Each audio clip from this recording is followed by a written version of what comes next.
flips. Now I know pressure flips got a bad reputation. I personally love them. I think they're great. My attitude, do whatever the fuck you want to do in skateboarding. So I like pressure flips. I wanted to talk about them really quick.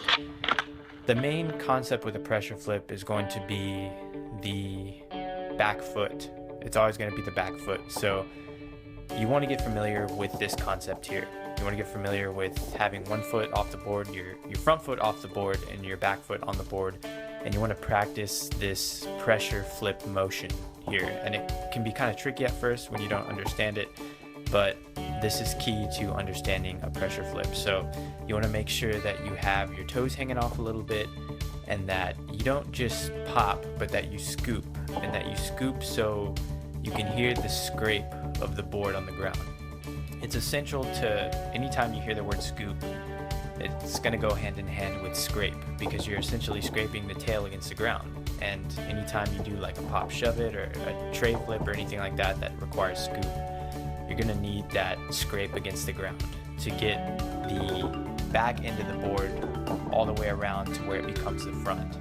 Now that's why doing nollie or fakie shove-its and stuff like that is easier to do, because you don't really have to scoop. You can just, do the shove, because you're dealing with the front end of the board. So anytime you're dealing with the back end of the board, like with just a normal pressure flip or tray flip, whatever, you're gonna have to depend more on that scoop. So it's important to make sure you have that scraping motion going on, and that you're not just popping, but you're scraping.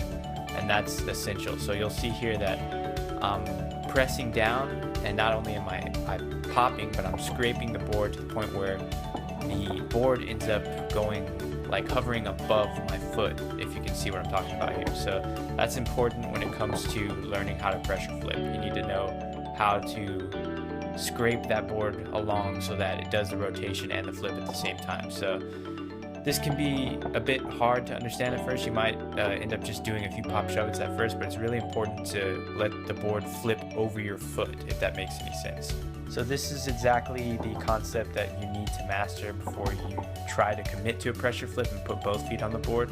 When you start doing that, you just want to make sure that the front foot gets out of the way. You don't want the front foot to have like any influence on this. So when you pop, you just kind of want to get that front foot out of the way and practice doing the same motion that you did when you were practicing it with one foot.